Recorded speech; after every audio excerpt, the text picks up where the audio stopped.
네, 설법에 앞서서 가이드 명상 있겠습니다. 자,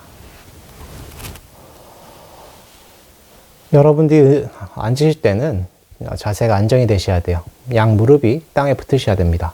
네, 그래서 뒤에 앉으실 때는 방석을 깔고 앉으시는 게 참 좋습니다. 안 되면 방석이 없으면 그 긴 방석이 있잖아요. 좌복이라고 하죠. 좌복을 접으세요. 뒤를. 그렇게 해서 앉으시면 허리가 좀 편안합니다. 네. 그리고 그렇게 앉으신 다음에 허리는 펴셔야 됩니다. 네. 허리는 펴시고, 네. 어깨에 힘은 빼시고, 턱은 살짝 당기시고, 눈은 지그시 감으세요. 또 허리 피라고 해서 너무 힘을 주시면 또 긴장이 됩니다. 긴장이 되면 여러분 마음도 긴장이 돼요. 그래서 편안하게 허리는 피시려고 하실 때 편안하게 하세요. 그리고 손의 자세는 선정인을 하시는 게 좋습니다. 네, 선정이라고 하는 것은 오른손 위에 왼손을 겹치시든가, 그거는 다리 위치에 따라 달라요. 오른발이 위에 있으면 오른손을 위에 겹치시고, 왼발이 위에 있으면 왼손을 위에 겹치세요. 네, 네. 그렇게 하시고, 일반적으로 반가부자 자세를 하시죠. 예, 반가부자 자세가 안 되시면은, 발을 바깥쪽으로 빼셔도 괜찮습니다. 자, 그거는 본인이 선택하시면 됩니다. 자, 이렇게 하신 다음에, 자, 이제 관상을 하실 겁니다. 끝도 갓도 없는 허공을 관상하세요. 거긴 나도 없고 너도 없습니다.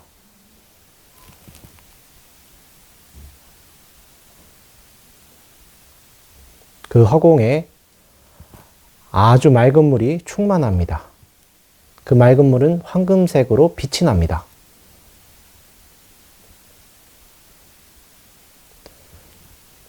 그 빛에 스스로 거품이 일어납니다. 그 하얀 거품이 일어나서 만물을 이룹니다.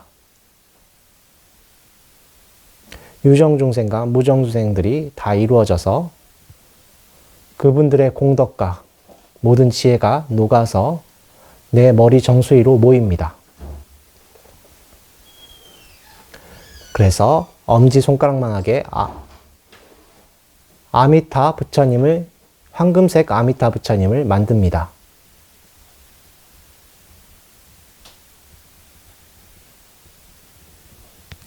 그 엄지손가락만한 아미타 부처님은 정수리에서 척추를 따라서 서서히 내려옵니다.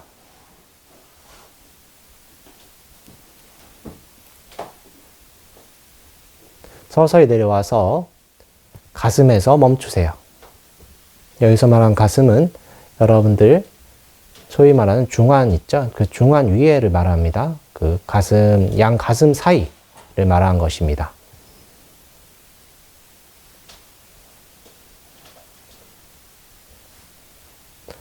거기서 그 황금색 부처님께서 아주 찬란한 빛을 발하면서 무지개 빛으로 변화하여 내 몸을 구석구석 채워줍니다.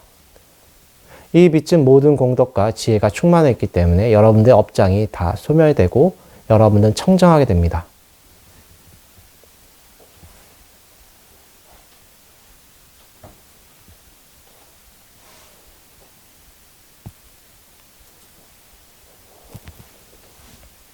그 빛이 다시 가슴으로 모입니다. 무지개 빛이 모여서 흰 빛으로 변화합니다. 그 빛을 자기가 가장 좋아하는 사람한테 쪼여줍니다. 그분이 행복하기를, 그분이 고통이 없기를. 빛을 거둡니다. 그 빛을 친근한 사람들, 좋아하는 사람들한테 쪼여줍니다. 그분들이 행복하기를, 고통이 없기를 거둡니다. 담담한 사람들께 쪼여줍니다. 그분들이 행복하기를, 그분들이 고통이 없기를 거둡니다. 싫어하는 사람들, 불편한 사람들을 향해서 이 빛을 쪼여줍니다. 싫어하거나 불편한 사람이 없으면 과거에 싫어했거나 불편했던 사람들 떠올려 보세요. 그분들 향해서 이 빛을 쪼여줍니다.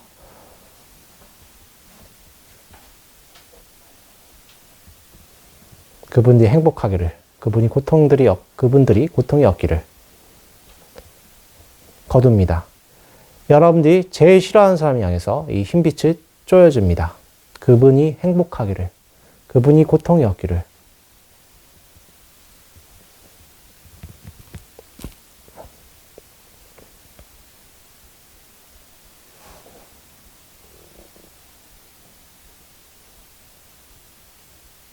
그 빛을 거둡니다. 마지막으로 담담한 사람한테 다시 쪼여줍니다.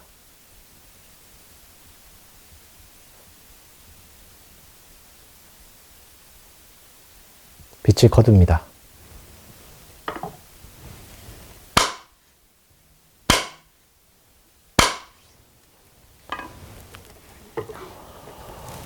모든 복덕과 지혜의 근원이신 석가모니 부처님께 머리 숙여 귀하나이다.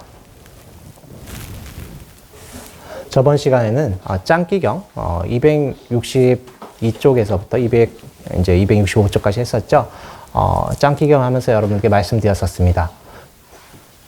저희가 세상을 보는 것은 제한이 되어 있습니다. 그래서 그 제한 때문에 어떤 진리를 확정적으로 진리다라고 못을 박아버리면 절대 안 됩니다. 그렇죠? 현재 드러난 진리라고 하는 것이 우리의 한계 때문에 변할 수가 있는 거예요. 그래서 부처님께서는 그렇게 하지 말고 언제나 어떤 현대의 말로 오픈된 마인드로 살아라 라고 말씀을 하신 거예요.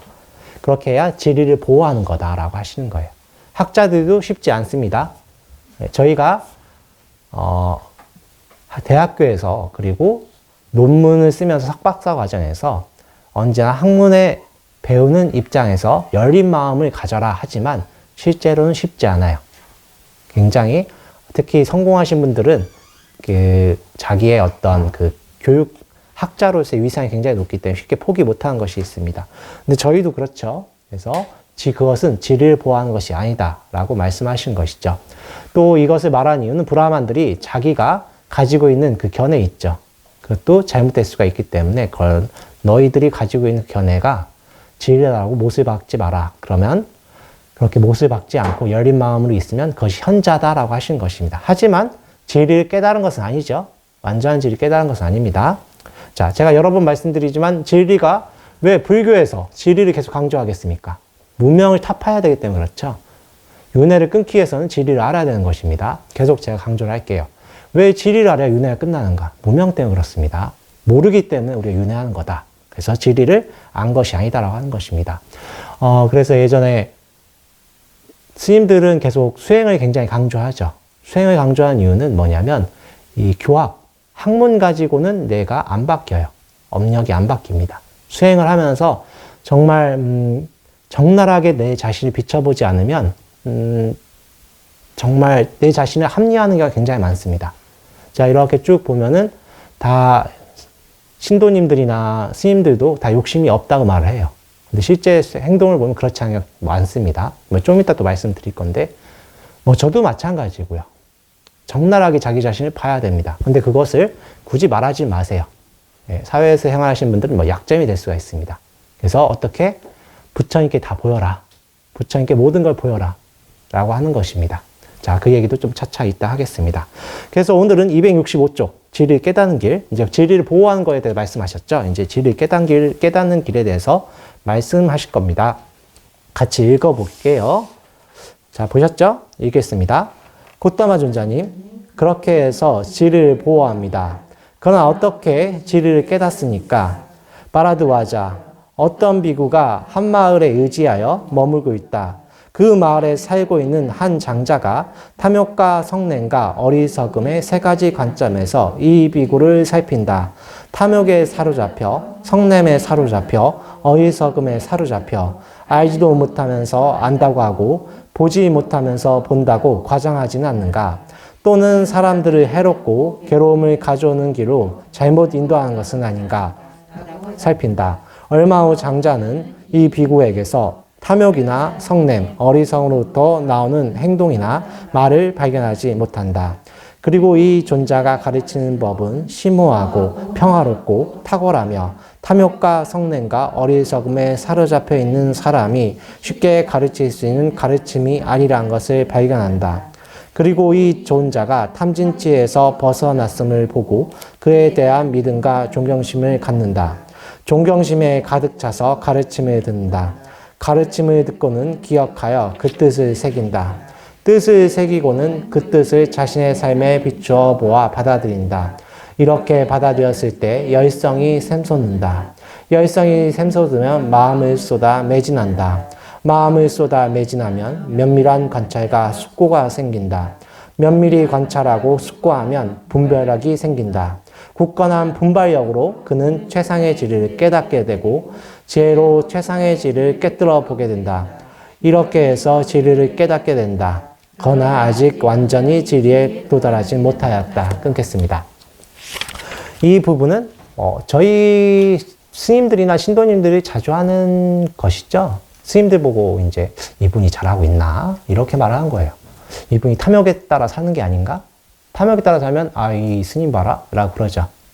그 다음에 진심, 화를 내는 모습을 보면 이 스님 봐라 그러죠. 그 얘기입니다. 그 얘기예요. 그 얘기. 저희가 하는 거. 근데 부처님께서 이거를 좀 더 검토를 하라는 말씀으로써 맞지마니까요. 47번인가 그쯤에 있습니다. 검토경이라고 있어요. 네, 제가 제목을 말할 때는 주로 말하는 게 강목스님 번역본을 말하는 것입니다. 검토경을 말하는데 검토경에서 부처님은 비구들이여 열애를 검토하라 라고 합니다. 정말 그렇게 말하는 교주는 없습니다. 내 자신 열애를 검토하라. 어떻게 검토하는가? 탐욕에 따라 사는지, 진심을 내는지, 치심에 따라 사는지, 그리고 이분이 그런 게 청정하면 혹시나 남들이 수행을 하지 않고 계행을 청정히 하지 않는 것을 보면서 비난하는지. 자, 우리 비난 많이 하죠. 그죠? 자기는 청정하지만 남들이 청정하지 않을 때 화가 나는지.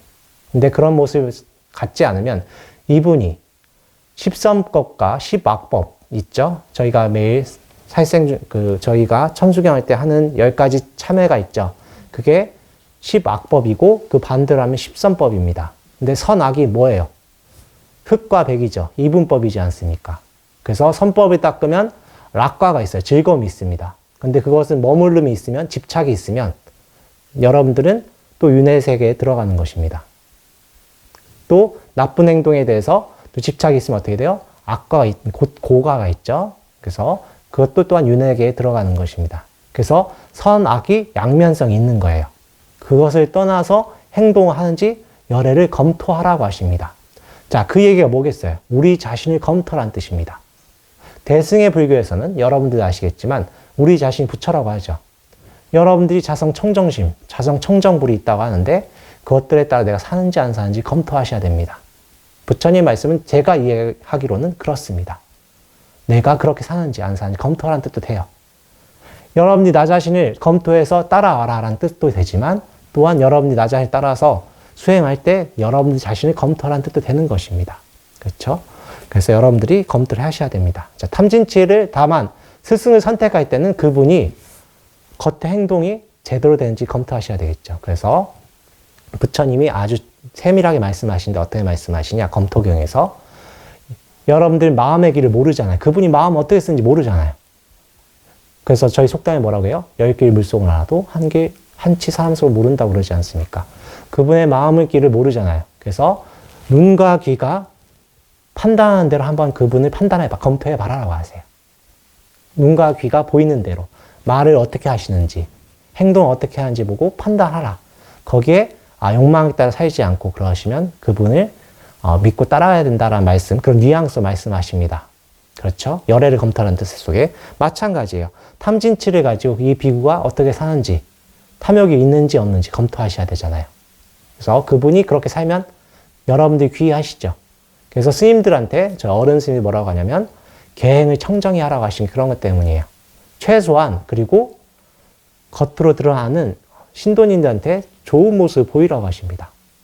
왜냐하면 그분들이 실망하면은 여러분들 솔직히 부처님 모습을 보시고 수행하는 경우보다 스님들 보고 이제 수행을 하시지 않습니까? 그렇죠? 사실 부처님을 보셔야 됩니다. 왜냐하면 스님들은 아직 완전하게 이르신 분은 아니에요. 도인도 있으시지만 도인들도 부처님보다는 아무래도 좀 그렇습니다. 왜냐하면 부처님처럼 육신통을 다 하신 분들이 아니에요. 부처님 당시에도 정말 부처님께서 가장 아꼈다는 표현이 좀 그렇습니다. 부처님 그런 집착이 없었지만 가장 칭찬을 많이 하셨던 제자가 사리자이십니다. 근데 사리자도 본인이 부처님보다 못하다는 걸 알았어요. 부처님이 사리자 존자님이 칭찬할 때 제일 가끔 어떤 말을 했냐면 나 이외에 이 전 법계에서 사리푸트라의 지혜의 16분의 1에도 미친 사람이 없다라고 하실 정도로 아끼셨던 분이지만 사리자 존자님께서도 자기가 부처님보다 못하다는 걸 알았어요. 하물며 요새 분들은 좀 아무래도 그렇겠죠. 그런데 그렇게 수행하실 때 꼭 부처님을 방편을 삼아야 되는데 부처님께서도 자기를 검토하러 가잖아요. 그죠? 그래서 여러분 꼭 살펴보셔야 되는데 그러고서 이런 검토를 합니다. 그 비구를 검토한 다음에 그 비구 스님이 여기서 비구니 포함되는 개념이겠죠? 자기 스승을 정해놓고 그분이 굉장히 청정하고 수행을 잘 하신다면 그분을 따라 수행하시죠. 그래서 여기에 보면은 수행하면서 어떤 것이 있습니까? 모든 열성이 샘솟고 저희도 그러잖아요. 여러분들께 수행을 처음엔 잘 하죠. 그죠? 기도하라고 하면 잘 안 하잖아요. 그죠? 저도 그랬었어요. 이제 언제 기도 열심히 합니까? 발등에 불이 떨어졌을 때. 네, 발등에 불이 떨어졌을 때. 평소에 하면 참 좋은데, 저도 그랬고, 참 그게 어려워요. 발등에 불이 떨어져야 갑자기 신심이 막 샘솟습니다, 막. 그래서 열성이 생기죠. 그래서 열성이 생겨서 기도를 합니다. 그러면 매진하죠. 그러면 그때 경험을 하시고, 부처님 말씀이 그래도 조금 이제 와닿기 시작해요. 와닿구나. 그래서 열심히 하다 보면 어느 순간 또 내가 보여요. 내가 이렇게 욕심으로 살았구나. 보여요. 처음에는 저희가 아무래도 욕계 있잖아요. 그래서 탐욕심에 따라 삽니다. 기도도 똑같고 다 그래요. 근데 그것이 잘못됐다는 것이 아닙니다. 그래서 예전에 어떤 큰 스님께 그런 말씀을 하시더라고요. 화엄경 설법 하시는데 그런 말씀 하시더라고요. 모든 강물은 다 달라요. 황화의 색깔도 다르고 맛도 다릅니다. 그죠? 그런데 그 강물이 바다에 들어가면 다 짠맛이 되듯이 어떤 원인 때문에 불가에 입문하는지는 그건 중요하지 않다. 불가에 입문해서 그때 수행하는 것이 중요한 것이다라고 하셨어요. 그렇죠? 그렇기 때문에 여러분들이 과거에 어떻게 사는지 중요하지 않아요. 지금 이 순간부터 수행하시면 됩니다. 그래서 수행하시다 보면 부처님 말씀이 맞구나라는 게 느껴져요. 그 전까지는 여러분들이 맹신하시면 절대 안 됩니다. 검토를 하시면서 믿으셔야 된다는 말이에요. 이 말은. 그냥 믿으라는 게 아니에요. 맹신하면 절대 안 돼요. 맹신하면 어떻게 돼요? 내 암안심을 믿는 거잖아요. 종교 강요가 됩니다. 내가 옳다. 넌 왜 틀린 그 종교를 믿어? 그런 게 돼요. 다만 우리는 석가모니 부처님께서 그걸 하지 말라고 하셨기 때문에 그렇게 안 할 수 있는 겁니다. 그죠? 그걸 말씀하신 것입니다. 그렇게 해서 매진하면 지리에 도달한다는 뜻은 초견성한다는 뜻으로 전 이해를 됩니다. 완전 열반에 도달한 거 아니에요.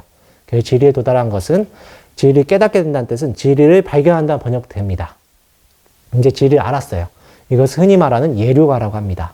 성자의 길에 들어갔다. 이게 여러분들이 금강경에서 말하는 수다원가입니다. 수다원가. 이제 들어갔어요. 그때서야 부처님 말씀이 옳구나. 정말 부처님 말씀이 옳구나라는 걸 알아요. 그 전까지는 믿음이 좀 흔들립니다. 의심이 좀 생기고 그래요.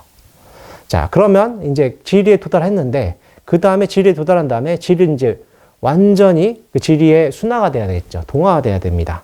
그래서 지리를 아는 거 가지고 안 되죠. 지리를 완전하게 도달해야 되는 그것이 중요하겠죠. 그것은 이제 여러분들 유인물 나눠드렸죠? 유인물이요.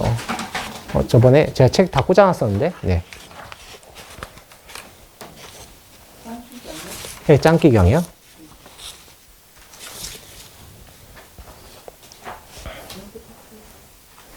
네.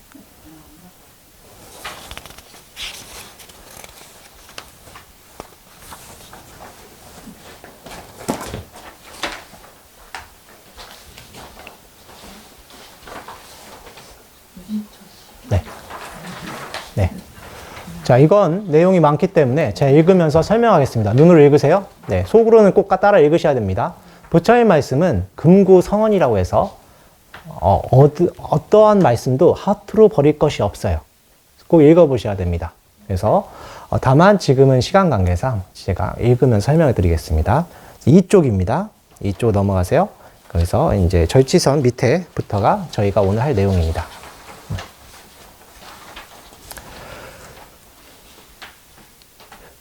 자, 읽겠습니다. 진리의 완전에 도달한 것은 대체 무엇입니까? 자, 이것은 그 바라드와자라고 하는 브라만이 질문하는 거예요. 그 스승이 들려주는 많은 법들을 다 받들어 행하고 배워야 합니다. 그래야 진리를 완전히 체득합니다. 그래야 진리에 완전하게 도달합니다. 자, 이거는 기본적인 거죠. 진리에 완전히 도달하기 위해서는 부처님께 뭐라고 하셨어요? 행하고 배워야 된다고 하는 거예요.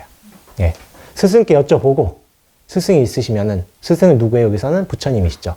부처님께 여쭤보고, 혹시나 잘못된 길에 빠진 게 아닌지. 이게 예류가에 들어간다고 해도 아직 욕망이 남아 있습니다. 우리, 대표적으로 누가 있어요? 아나나둔자님. 아나나둔자님 같은 경우는 예류가에 금방 들어가셨어요. 그런데도 중간에 좀 여러 가지 사건이 있었죠. 근데 우리 이야기입니다. 그렇게 들어갈 수가 있는 거예요. 그래서 그때는 많은 법들 다 받들어 행하고 배워야 됩니다. 여러분들이 법이라고 하는 것은 뭐예요? 가르침이죠. 부처님 가르침을 받들어 행해야 된다라고 하는 것입니다. 자, 근데 이때 꼭 그러면 어떤 분들이 그래요? 아니 뭐 여기 욕계 세계에서는 뭐 남들 짓밟 그 경쟁에서 이기는 것도 중요하지 않습니까? 그게 아까 부처님 그래서 뭐라고 했어요? 자기의 견해를 판단하는 것들이 옳을 수도 있고 틀릴 수도 있다 하는 것입니다. 성인의 말씀에 따라서 꼭 행하셔야 되는 것입니다. 자, 그래서 첫 번째는 그렇습니다. 자, 그러니까 우리 바라드와자가 가만히 있지 않죠. 또 존자고타마시 어떻게 하면 그 많은 법들을 다 받들어 행하고 배울 수 있겠습니까? 하니까 이제 부처님이 이제 응시하시다가 또 대답하시죠. 잘 들어보십시오. 바라드와자요. 진리에 도달하려면 노력해야 됩니다. 노력하는 일이 진리에 도달하는데 도움이 됩니다. 당연하죠. 법을 받들어 행하기 위해서는 그 전에 받들어 행하려는 노력이 있어야 되겠죠. 노력을 해야 되는 것입니다. 자, 그 다음에 알겠습니다. 존자시여. 그렇다면 노력하려면 어떻게 해야 합니까? 노력하려면 법을 깊이 관찰해야 됩니다. 법을 깊이 관찰하는 일이 노력하는 데 도움이 됩니다. 왜 그렇겠습니까? 법을, 여기서는 가르침이죠. 가르침을 깊이 관찰하고 해야 그걸 노력하려는 원인이 생기잖아요. 그냥 함부로 노력할 수는 없잖아요. 그렇죠. 저희 마음엔 그런 게 완전히 섞지 않았지 않습니까? 그래서 법을 깊이 관찰해야 되는 것입니다. 그런 다음에 또 나옵니다. 알겠습니다. 존자시여. 그렇다면 법을 깊이 관찰하면 어떻게 해야 합니까? 법을 깊이 관찰하려면 자신 직접 그 법을 공부해 보고자 하는 시도가 생겨야 합니다. 시도가 법을 깊이 관찰하는데 도움이 됩니다. 그렇죠. 시도도 안 해보고 어떻게 되겠어요? 그래서 여러분들께 저희가 스님들이 기도를 하라 그런 것입니다. 하지 않고서는 그게 안 바뀌어요. 이제 불교 이제 명상법이 여러분들께는 아마 그런 걸 많이 들어봤을 거예요. 뭐 서구사에서 명상이 열풍이 불고 있다. 그래서 연구를 서구사에서 많이 하고 있는 것도 사실입니다. 그리고 저희한테 들어온 정보는 명상의 긍정적인 효과만이 여러분들이 많이 접하셨을 거예요. 그렇지 않아요. 부정적인 효과도 많이 논문이 나옵니다. 왜 그러냐면은 제 개인적으로 생각하기로는 여러분들이 수행하실 때 이제 그런 것이 일어날 거예요. 아마 우울한 생각들이 드러날 수가 있습니다. 그죠? 예, 우울한 생각이, 기쁜 일도 있지만 우울한 일도 있어요. 예, 세상이라는 게 구부듣고라. 내가 원하는 대로 다 되지 않아요. 그죠? 그러면은 거기서부터 고통이 옵니다. 특히 이제 운동이 부족하시고 햇빛을 많이 못 쬐는 현대 직장인들은 도시 생활 하시다 보면은 아침 9시에 출근하시죠? 9시까지 출근해야 되죠. 그리고 6시에 퇴근해야 되죠. 그렇게 되면 우울증 거리가 딱 좋습니다. 더군다나 혼자 살고 하면 뭐 우울증이 뭐 거의 옵니다. 우울증이 와요. 그러면은 그때 그 우울증이 있는 상태에서 명상하시면 우울증이 더 심화돼요. 생각이 꼬리를 묻습니다. 그래서 저희 문중에서 뭘 해요? 그때 아미타불 하는 거예요. 근데 저희가 아미타불 할 때는 처음에는 강력하게 말씀 안 하시지만 백석 선생님께서 처음에 자기 백석목장이라고 오신 분들을 어떻게 했냐면 장계 합장을 시킵니다. 장계 합장이 뭔지는 아시죠? 모르십니까? 무릎 꿇어 있죠? 거기서 무릎을 피는 겁니다. 그게 장계 합장. 힘든 자세겠죠? 장계 합장 시키고 벽을 보게 해요. 그래서 미륵존열애부를 몇 시간 시켜요. 자기가 봤을 때 이분이 될 때까지. 그것도 미륵존 이게 아니에요. 크게. 그렇게 해야 마음에 응어리가 없어져요. 근데 쉽진 않겠죠. 그래서 처음에는 제가 이렇게 쭉 신도님을 봤을 때 명상을 바로 하시면 안 되고 고성연불부터 하셔야 됩니다. 그렇게 안 되면 잘못한 그 생각에 사로잡혀서 더 안 좋은 생각들이 많아집니다. 그 안 좋은 생각의 뜻이 뭐냐면 나를 중심으로 한 생각을 말하는 거예요. 그래서 생각하면 생각에서 뭐예요? 괘씸하다. 나를 중심으로 생각하는 거예요. 그때는 넘어간데 생각하니까 좀 아닌 것 같죠? 왜냐하면 내 중심을 옵니다. 아상이 다시 올라가는 거예요. 그래서 생각을 끊기 위해서 어떻게 해요? 예전에 어른 스님들이 끊어라 하는데 실제는 안 끊어지죠. 생각이 끊어지는 게 아니지 않습니까? 그래서 화두를 잡는다든가 연부를 한다는 그런 겁니다. 처음에는 소리내서 하셔야 되는 거예요. 근데 그것이 없으니까 명상하는데 안 좋은 게 일어나는 것이죠. 아시겠죠? 네. 자, 그러면 이제 시도를 해야 되겠죠? 그러면 이제 또 시도를 하니까 또 물어보죠. 가만히 있죠. 자, 부처님께서 또 말씀하십니다. 그러면 알겠습니다. 준자시여. 그렇다면 내 자신 직접 그 법을 공부해보고자 하는 시도는 어떻게 하면 생겨납니까? 그러니까 좀 더 열심히 공부하고자 하는 열의가 있어야 합니다. 열의가 없으면 시도할 마음이 일어나지 않습니다. 열의가 시도하는데 도움이 됩니다. 맞죠? 자, 이분이 지금 쫓아온 마라드와자라는 분이 브라만이죠. 자, 예전에 아인슈타인이 그랬습니다. 계속 왜 3번 물어보면 나도 대답 못한다. 12조가 있는 거예요. 배우려는 자세도 있지만 좀 시비 걸려는 마음도 있습니다. 네. 그런데 부처님께서 막히지 않고 말씀하시는 거예요. 네. 시비 걸려는 마음도 있고 좀 궁금한 것도 있겠죠. 그래서 이렇게 부처님께 말씀하시니까 부처님께서 열의가 있어야 된다고 하는 거예요. 그렇죠. 열의가 없으면 어떻게 시도하겠어요. 그죠? 여러분들이 솔직히 이 절 위치가 이제 예전에는 정말 어려운 위치죠. 지금도 그렇게 쉬운 건 아닙니다. 한국 사람들은 자동차를 타고 30분 넘어가면 멀다라고 느껴요. 네. 1시간 넘어가면 거기는 완전 외국이야. 나라가 좁아서 그럴 수도 있는데, 네. 그런데 1시간 넘어가면 사람들 심리상 멀다 느껴요. 정말 멀다 느껴요. 그래서 예전에 저희 심리 기준이 제가 느끼기로는 4km죠. 사람이 걸어서 1시간에 갈 수 있는 거리입니다. 그죠? 심리 넘어가면 멀다 느끼는 거랑 비슷해요. 자동차로 1시간 가면 갈 수 있는 거리 이상 넘어가면 멀다 느껴요. 그죠? 여기 일요일에 오시는 게 쉽지는 않죠. 근데 열의가 있으니까 오시는 겁니다. 그러니까 여러분들이 기도를 하실 수 있는 거예요. 자, 마찬가지입니다. 그래서 또 물어봅니다. 알겠습니다. 준자시여. 그렇다면 열의는 어떻게 하면 생겨납니까? 법의 뜻을 잘 생각해서 진지하게 사색해야 받아들인 일이 있어야 합니다. 그렇지 않으면 열의는 생겨나지 않습니다. 열의가 생겨나는 데는 사색하여 받아들임이 필요합니다. 맞죠? 예. 그냥 막 열의가 일어나는 게 아니죠. 여러분들이 스님들 말씀을 들어보고 이게 맞나? 틀리나 한번 생각을 해보시는 거죠. 부처의 말씀. 저희 같은 경우는 여러분 처음 오시면 책을 한 권 꼭 드리죠. 그걸 보시고 이게 맞나? 틀리나 한번 생각을 해보셔야 그 다음에 또 오실 수 있는 거예요. 바로 오시지는 않잖아요. 그게 인연이 맞지 않으면 또 다른 절에 가시는 거잖아요. 그런 것과 똑같은 것입니다. 자, 또 읽겠습니다. 알겠습니다. 준자시여. 그렇다면 법의 뜻을 잘 생각해서 진지하게 사색하여 받아들이면 무엇이 필요합니까? 법을 기억해야 합니다. 늘 기억하고 있어야 법의 뜻을 잘 생각해서 진지하게 사색해야 받아들일 수 있습니다. 이것이 이제 호지한다라고 하죠. 이렇게 생각을 해보셔야 여러분들이 좀 생각을 해보는 거죠. 책을 어떤 분들께 이렇게 오시는 분들마다 책을 드리면 어떤 분은 그래요. 나 볼 시간이 없습니다. 저는 이런 책을 받을 수가 없습니다. 근데 가져가시면 어느 순간 언젠간 책을 뽑아봐요. 그죠? 장식용이죠. 일반적으로 책은 이제 장식용이죠. 이렇게 했는데 부처님 책은 또 좀 고준합니다. 특히 대승경전은 이게 큰 스님들 설법을 안 들으면 조금 어려워요. 많이 좀 연구를 해봐야 되고 그리고 그 사상적 흐름을 모르면 오해하기 딱 좋습니다. 대승경전은.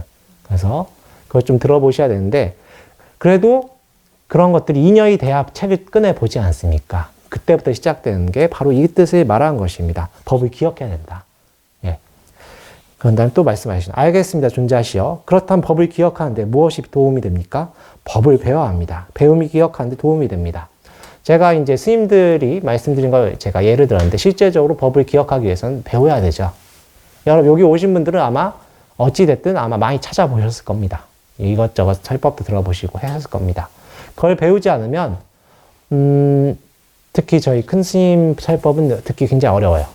그렇죠? 여러분들 일반적으로 듣는 사성제 8정도만 알아도 굉장히 희우하시죠. 제가 신도님들과 얘기하다 보면 놀랐던 게 부처님 생애를 읽어보신 분이 의외로 많이 없어요. 네, 그죠? 근데 배우시니까 부처님이 어떤 분인지 알게 되고 참 성종, 성이라는 분이 맞구나. 성자 중에 성자라고 표현이 되는데, 정말 훌륭하신 분이라는 걸 알게 되거든요. 그게 밑받침이 안 되니까 연부를 해도 어떤 신심 없이 맹목적으로 하는 거예요. 그게 밑받침이 돼 연부도 할 수 있습니다. 부처님이란 분이, 석가모니 부처님이란 분이 정말 훌륭하시고, 정말 그 신통을 떠나서 그분의 행동, 말투, 이런 것들이 정말 훌륭하셨구나. 라는 것이 느껴질 수가 있는데, 그걸 배우지 않고 어떻게 알 수가 있겠어요. 더군다나 그 당시 부처님을 칭찬하셨던 분들은 옆에서 보셨던 분들이잖아요.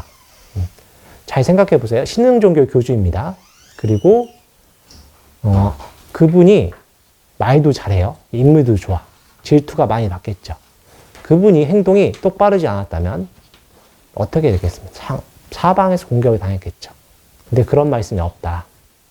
그렇죠? 굉장히 훌륭하셨던 분이죠. 예. 그래서 여러분들께 아마 저희가 연부를 하라는데 저희가 설법하고 부처님 누구신지 말씀드려야 그것들이 여러분들이 법의 기억에 도움이 되겠죠. 그걸 말씀하신 것입니다. 자, 이어서 하겠습니다. 알겠습니다, 준자씨요. 그렇다면 법을 배우는 데 무엇이 도움이 됩니까? 그러니까 귀를 기울여야 합니다. 귀를 기울여 잘 듣는 것이 법을 배우는 데 도움이 됩니다. 맞죠? 예, 이제 법을 배우려고 하면은 이제 귀를 기울여야 되죠. 이제 집중해야 된다는 뜻입니다. 이게 뭐 듣기 싫은 소리는 어떻게 돼요? 머릿속에 딴 생각하죠. 막 이게 딴 생각해야 이게 한쪽에서 들어서 이제 한쪽으로 나가죠. 이렇게 해야 되는 것입니다. 근데 그렇게 하면 어떻게 돼요? 아무런 도움이 안 되죠. 그래서 듣는 자세가 돼야 되는 것입니다. 또 그 다음에 알겠습니다, 존자시여. 그렇다면 귀를 기울여 잘 듣는 데는 무엇이 도움이 됩니까? 법을 설하는 자를 공경해야 됩니다. 공경하면 귀를 기울이게 됩니다. 공경해야 되는 거죠. 부처님한테 12조로 하면 어떻게 되겠어요? 안 드립니다. 말꼬리를 잡으려고 해요. 그래서 부처님이 그런 분들이 오시면 그 마음을 알고 어떻게 묵빈대처해요. 말을 안 해버려요. 부처님께서 세상에 어떻게 생겼는가 질문했을 때 기세경 같은 거, 세상이 어떻게 일어나는가에 대한 경전이 있습니다. 거기서는 이 세상이 광음천에서부터 그 마음이 내려오면서 이제 영가라고 하기엔 좀 그렇죠. 천신들인데 그분들은 마음밖에 없습니다. 그러니까 그분들이 내려오면서 세상이 생겼다고 해요. 여기서 말하는 세상은 지금 현재 우주겠죠. 그걸 말합니다. 근데 다른 한편으로는 어떤 브라만이 와서 그렇게 물어봤을 때는 그냥 말을 하지 않습니다. 왜냐하면 그분이 꼬투리 잡고 계속 물어볼까봐. 제가 추측하기로는 부처님 그런 말씀 하지는 않으시죠. 그런 것 같아요. 그래서 귀를 기울일 때 공경함이 없으면 아무런 의미가 없겠죠. 예, 그걸 말씀하신 것입니다. 자, 여기서 공경도 지금 화자가 누구예요? 브라만이고, 화자가 부처님이고 청자가 브라만이죠. 그래서 부처님 이런 말씀 하시는 것 같아요. 자, 그러면 또 이어서 하겠습니다. 알겠습니다, 존자시여. 그렇다면 법을 설하는 자를 공경하는데 무엇이 도움이 됩니까? 그 수행자에 가까이 다가가야 합니다. 다가가면 공경해야 됩니다. 여기서는 이제 가까이 다가가는 뜻보단 친견이라고 하면 될 것 같아요. 친견해야 된다는 뜻이에요. 친견해야 뭐 공경하고 그러죠. 친견하지 않고 어떻게 공경하겠습니까? 여러분들이 아마 이런 경우가 있을 거예요. 이렇게 이제 연예인들이 이렇게 보면은 그렇지 않습니까? 그분들은 아이돌이라고 하죠. 완전히 어떤 이미지로 보는 거죠. 근데 실제로 가까이 지내는 분들도 생각이 다르겠죠. 네, 그런 거와 똑같아요. 가까이 다가가야 그분이 공경할지 안 할지 아는 거예요. 친견하고 그분 생활하는 걸 보고. 그렇죠? 저희 큰 스님, 청자자 큰 스님 같은 경우는 실제로 친견하셨던 분들, 같이 계셨던 분들이 더 좋아하십니다. 허투른 적이 없어요, 그분은. 어긋난 적이 없으세요. 말도 이렇게 제가 여러 번 말씀드렸지만 제가 삼위계를 받고 백양사 주지스님께 인사드리러 갔을 때도 가장 처음 하셨던 말씀이 자네는 자네 큰 스님처럼 하시면 되네. 자네 큰 스님께서는 말 위에서도 합장 인사를 받은 적이 없으시네. 그리고 말을 함부로 하신 적 한 번도 없으시네. 그렇게 하시게 라고 하셨거든요. 그렇게 하시니까 많은 분들이 신심이 일어나는 거겠죠. 네, 이걸 그런 거와 똑같은 거라고 저는 생각합니다. 또 마지막으로 또 말씀 이제 읽겠습니다. 알겠습니다. 그렇다면 수행자에게 다가가려면 무엇이 필요합니까? 믿음이 필요합니다. 그 수행자에게 믿음이 생겨야 가까이 다가갈 수 있습니다. 그렇죠. 믿음이라고 하는, 여기서 말하는 믿음은 아마 초기, 이제, 그분에 대한 어떤 희망 같은 거라고 저는 생각을 해요. 완전한 그 깨달음 다음에 믿음이 아니겠죠. 다만 여기서는 지금이 말하는 기준이 누구예요? 예류가. 수다원가를 얻으신 초견성 하신 분들. 예. 그래서 부처님에 대한 믿음이 있어야 되는 거고, 뭐 다른 스승 같은 경우도 어떤 경지에 오르신 분들이죠. 그래서 그분들 대상을 하는 거라니까 좀 초발신과는 좀 다를 거예요. 그죠? 예. 그걸 이해하셔야 될 것 같습니다. 이렇게 돼야, 이제 수행에서 완전한 깨달음을 얻는다. 여기서 말한 완전한 깨달음은 열반을 말하는 것입니다. 깨달음을 할 때, 수행을 할 때는 이런 게 필요한 것입니다. 그것을 밑에, 사쪽에 제일 밑에 제가 정리했어요. 이렇게 13개로, 뭐, 다른 스님이 정리한 걸 가져온 거긴 합니다만은, 그래서 이것은 거꾸로 된 거죠. 믿음부터 시작을 해야 되는 거예요. 믿음, 친견, 공경, 귀를 기울임, 법을 배움, 법의 기억함, 뜻을 자세히 살펴봄, 법을 사유와 받아들임, 열의, 시도, 세물의 관찰함, 노력, 진리에 도달함. 그렇죠? 거꾸로 되는 거죠. 밑에서부터 시작해야 이게 우리가 어떻게 시작해야 되는지 아는 것입니다. 아시겠죠? 예. 기본적으로 믿음이 있어야 되는 거예요. 여기서 말한 믿음은 좀 경험을 통한 믿음이 되겠죠. 그 다음에 그 스승에 대한 공경심을 바탕으로 수행을 해서 그 엄청난 세밀히 관찰함과 노력을 통해서 깨달음을 얻을 수 있다라고 하는 것입니다. 여기서 말하는 깨달음이 바로 진리에 도달함이겠죠. 이걸 듣고 우리 찾아온 바라드와자 브라만이 감탄합니다. 그래서 부처님께 솔직히 말을 해요. 저는 사문들을 보고 깜둥이들이요. 머리 빡빡 깎은 뭐라고 하죠 이거?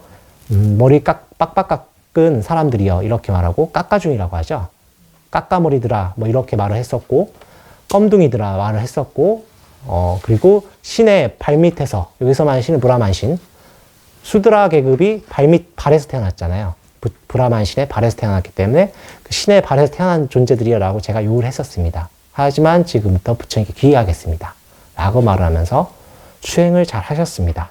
자, 부처님께서 이렇게 짱기경에서는 어떻게 수행하는가에 대해서 정리하셨던 것입니다. 이렇게 해서 그분이 이제 부처님께 귀의해서 제가신도가 됐습니다. 여기서 말하는 바라드와자가.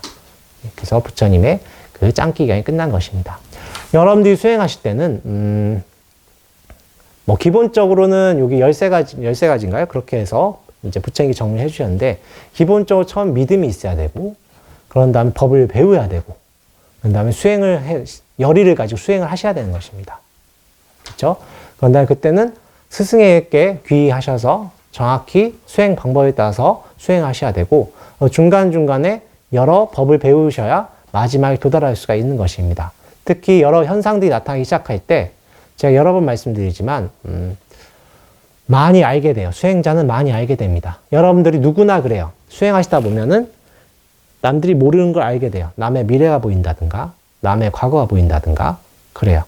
근데 그때 말을 해줄 때, 저희는 아직 지혜가 없다는 것을 꼭 아셔야 됩니다. 지혜가 없다는 뜻이 뭐냐면, 내가 이 말을 했을 때 이분이 열반에 가까이 갈 수 있는가, 아니면 내가 이 말을 해줌으로써 열반에서 멀어진가를 판단할 수 없으면 말을 해주시면 절대 안 됩니다.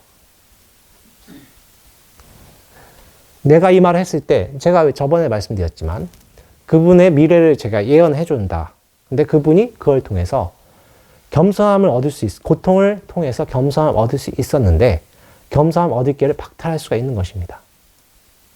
여러분들이 지금 이번 생에 제가 아까 말씀드렸지만, 발등에 불이 떨어져야 기도를 하잖아요. 그죠? 발등에 불이 떨어진다는 뜻이 뭐겠어요? 전생 업보를 받는 거예요. 근데 부처님과 인연이 있기 때문에 절로 기도하러 들어오는 것입니다. 부처님과 인연은 굉장히 쉽지 않아요. 다른 종교와는 달리 세계적으로 전 세계에 퍼진 어떤 세계적 종교 중에 세계 4대 종교가 뭡니까? 기독교가 있죠. 크리스찬, 뭐 개신교, 천주교 다 합친 말입니다. 그리고 두 번째는 이슬람이죠. 그러니까 기독교랑 이슬람교는 어마어마합니다. 숫자가. 거의 이 둘이 합치면 뭐 40억 뭐 이렇게 될 거예요. 예. 어마어마할 거예요. 그리고 그 다음 세 번째 인구수로 기준했을 때는 힌두교입니다. 인도만 있는데 8억이에요. 인도 자체가 너무 많아서 8억입니다. 그리고 네 번째가 불교예요. 물론 세계적 종교 기준으로 하면 힌두교는 세계적 종교가 아니라서 제외합니다. 불교 신자는 한 6억 정도 잡습니다. 5, 6억 정도. 동북아랑, 근데 이 6억이 중국 그 카운트를 어떻게 하냐에 따라 좀 달라요. 중국을 좀 많이 잡으면 막 10억까지 되기도 하고, 좀 냉정하게 아주 막 세세하게 검토해서 뭐 많이 줄이면 한 5억까지 되기도 하고 그렇습니다. 왔다 갔다 하긴 하는데 뭐 근데 중국에서는 유불선이 거의 혼합이 돼서 민간 신앙이 돼 있어요. 그래서 그렇게 해서 뭐 어떻게 잡느냐에 따라 틀리긴 한데 이런 불교가 세계적 종교가 됐지만 여러분 태국이나 동남아 가보시면 알겠지만 동남아에서도 실제 신앙을 보면은 힌두교 신이 좀 많이 들어와 있어요. 태국 공항에 갔을 때 딱 보니까 아무리 봐도 힌두교 신이 있더라고요. 예. 그리고 태국 같은 데는 호텔 앞에 사당 같은 게 있어요. 조그만 사당 같은 게. 그게 모자인 신이 아무리 봐도 힌두교 신이에요. 예. 왜 그러냐면 저희는 어떤 절대자에 의지하려 하는 마음이 있기 때문에 그래요. 근데 그런 우리 믿음에 어떤 의지하려고 하는 마음을 극복하고 나 안에 있는 완전함에 귀의한다는 건 정말 어렵습니다. 근데 나 안에 있는 완전함, 자력신앙이라고 하죠. 자력신앙이 우리 불교가 가지고 있는 어떤 전 세계에 퍼진 종교 중에 유일해요. 그렇기 때문에 제가 불교가 일반적으로 받아들이기 참 힘들다고 하는 것입니다. 참 힘든 종교예요. 이해는 되죠. 이게 이런 뜻이다. 이해는 되지만 그걸 실제 수행을 해서 내가 실천한다는 건 참 어려운 거예요. 그렇죠? 그런데 이렇게 실천 수행하면서 내가 가보지 않은 길을 가기 때문에 스승께 귀의하고 공부를 하지 않으면 옆길로 새기기 정말 쉽습니다. 여러분들 미래가 보이고 꿈도 꾸고 할 때 잘못하면 교주가 되기 참 쉬워요. 그래서 제가 저번 한번 말씀드렸지만 저희 큰 스님께서 말씀하셨죠. 수행자는 남들 많이 아는 것도 능력이지만 아는 것도 말하지 않는 것도 수행자의 덕목입니다 라고 하셨어요. 말하는 순간 어떤 인연이 있는지 모르면 그냥 가만히 계셔야 돼요. 부처님은 그걸 아셨기 때문에 남들한테 말을 해줄 수가 있는 것입니다.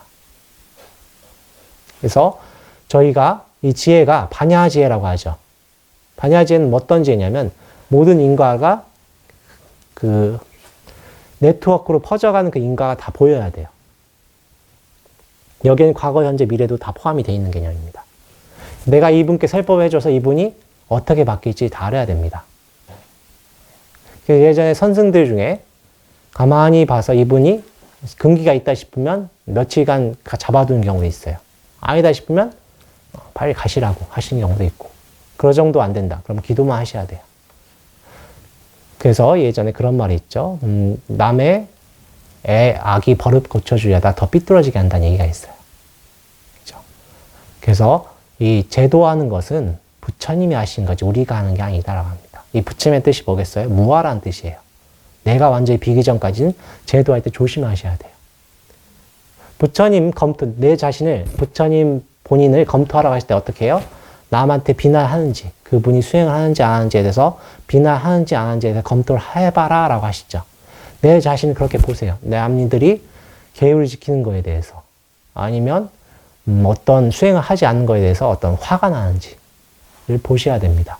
그러기 위해서는 여러분들이 정말 허심탄회하게 내 자신을 바라보셔야 됩니다. 정말 솔직하셔야 돼요. 숨김없이 바라보셔야 돼요. 그걸 나한테 얘기하는 뜻이 아니에요. 고해성사라는 뜻이 아닙니다. 고해성사하면 같이 업을 짊어지기 때문에 힘듭니다. 그래서 서로 본인한테 바라보셔야 되는데 그게 힘들어요.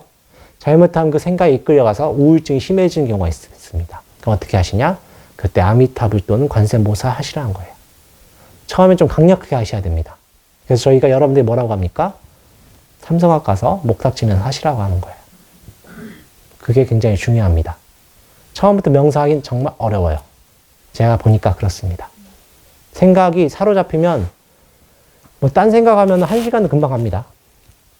그죠? 그래서 졸리면 또 조는 것도 습관이 되면은 1시간 또 금방 가요. 그래서 여러분들이 잘 때도 내가 졸음이 오는지 정확히 보셔야 돼요. 그러기 위해서 어떻게 돼요? 내 자신을 숨기지 말고 보셔야 된다. 이 세상 누구를 다 속일 수 있지만 내 자신의 자성청정부를 속일 수는 없어요. 그걸 꼭 아시기 바랍니다. 오늘 설법 그것으로 끝냈습니다. 나무 석가모니불, 나무 석가모니불, 나무 시아본사 석가모니불.